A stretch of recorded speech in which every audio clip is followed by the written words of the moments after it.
જય માતાજી, જય રાજપૂતાના। હું રવિરાજસિંહ ગોહિલ, ભાજપમાંથી રાજીનામું આપ્યું એ આજ મારી ઓળખાણ એટલા માટે આપવી પડી કે ક્યાંક મને એવું લાગે છે કે મારો સમાજ ગેરમાર્ગે જાય છે।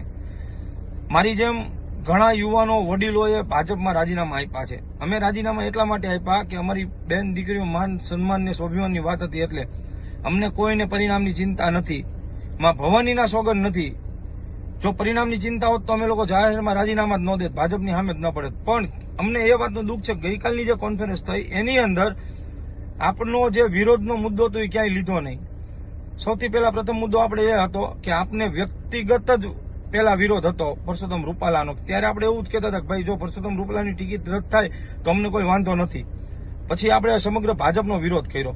ચૂંટણી પછી પણ એક કોન્ફરન્સ આપણી એવી થઈ કે જ્યાં લગી પરસોત્તમ રૂપાલા ભાજપના કોઈ પણ હોદ્દામાં છે ત્યાં લગી અમને ભાજપનો વિરોધ રહેશે।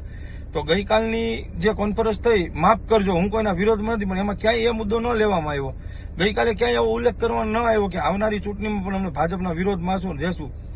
હવે જયારે સમાજની જરૂર ભાજપને ચાર પગે પડે એમ થઈ ત્યારે સમાજ છાનો માનો બેસવાની ટ્રાય કરે છે। એવું નહીં બને। આ વડીલો જો ભાજપનો વિરોધ નહીં કરી શકો તો અમે યુવાનો ખુલ્લીને ભાજપનો વિરોધ કરશું। ક્યાં લગી કરશું કે જ્યાં લગી અમારા સમાજની માગણી પૂરી નહીં થાય ત્યાં લગી। અમને આવનારા સમયની ચૂંટણીની અંદર અમને ગુજરાતના યુવાનોને ભાજપનો વિરોધ છે અને રહેશે જ અને રાખશું।